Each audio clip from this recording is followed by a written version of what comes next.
11 सितंबर 2001 ये एक ऐसा खौफनाक दिन था जिसने पूरे अमेरिका को हिलाकर रख दिया। दोस्तों, ये दिन अमेरिका के लिए किसी कयामत से कम नहीं था, क्योंकि इस दिन अमेरिका की सबसे कीमती बिल्डिंग्स वर्ल्ड ट्रेड सेंटर पर हमले किए गए। नाजरीन, इस हमले के बाद पूरे अमेरिका में खौफ की एक लहर टूट पड़ी। Our very freedom came under attack in a series of deliberate and deadly terrorist acts of the Pentagon.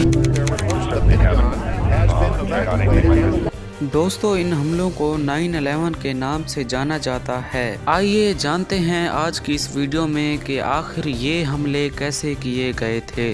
दोस्तों, ये 11 सितंबर की सुबह का वक्त था और अमेरिकन एयरलाइन की फ्लाइट 11 बोस्टन के एयरपोर्ट से टेक ऑफ करती है। ये फ्लाइट लॉस एंजलिस की तरफ जा रही थी। इस फ्लाइट में 92 लोग सवार थे, जिनमें 11 क्रू मेंबर्स और 81 पैसेंजर्स शामिल थे। टेक ऑफ होने के ठीक 15 मिनट के बाद ये पता चलता है कि इन पैसेंजर्स में 5 हाईजैकर्स शामिल थे। उन हाईजैकर्स ने पायलट्स और पैसेंजर्स पर ओवर पावर होकर प्लेन को हाईजैक कर लिया था। इन हाईजैकर्स में एक शख्स मोहम्मद अत्ता भी शामिल था। इस शख्स ने पायलट से प्लेन का कंट्रोल छीनकर प्लेन का रुख वर्ल्ड ट्रेड सेंटर न्यूयॉर्क की तरफ कर दिया और सीधा जाकर वर्ल्ड ट्रेड सेंटर के नॉर्थ टावर में प्लेन को क्रैश कर दिया। Somebody hit the World Trade Center or the Trade Center. World Trade Center. It's 8:52 here in New York. I'm Bryant Gumbel. We understand that there has been a plane crash on the southern tip of Manhattan. You're looking at the World Trade Center. उस वक्त American president George Bush Florida के एक school का visit करने के लिए जा रहे थे। जब उनके व्हाइट हाउस के चीफ ऑफ स्टाफ ने प्रेसिडेंट को इस हादसे के बारे में बताया तो उन्हें इस बात का बिल्कुल भी यकीन नहीं हुआ। प्रेसिडेंट ने ये कहा कि पायलट को शायद हार्ट अटैक आया होगा, जिसकी वजह से प्लेन क्रैश कर गया। Small twin-engine prop plane crashed into one of the towers at the World Trade Center in New York City. Our collective response was, "Oh, what a horrible accident. The pilot must have had a heart attack or something."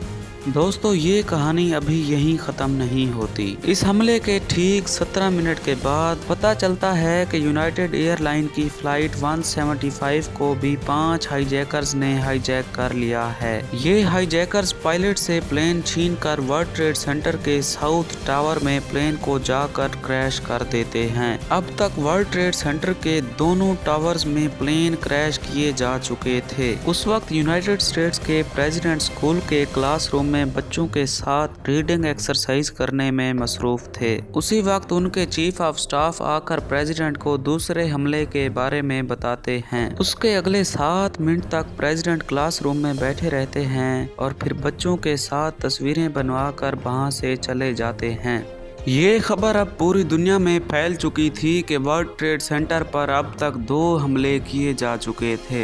इन हमलों के कुछ ही घंटों के बाद एक और खबर सामने आती है कि 2 और प्लेन को भी हाईजैक किया जा चुका है। उनमें से एक अमेरिकन एयरलाइन की फ्लाइट 77 थी, जो लॉस एंजलिस की तरफ जा रही थी। इस प्लेन में भी 5 हाईजैकर्स थे।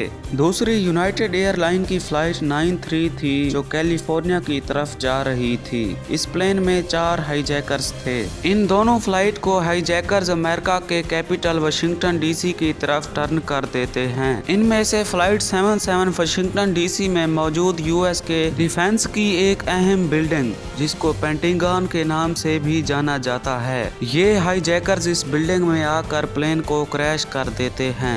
Oh my goodness. Oh my goodness. We're looking at a live picture from Washington. And there is smoke pouring out of the Pentagon.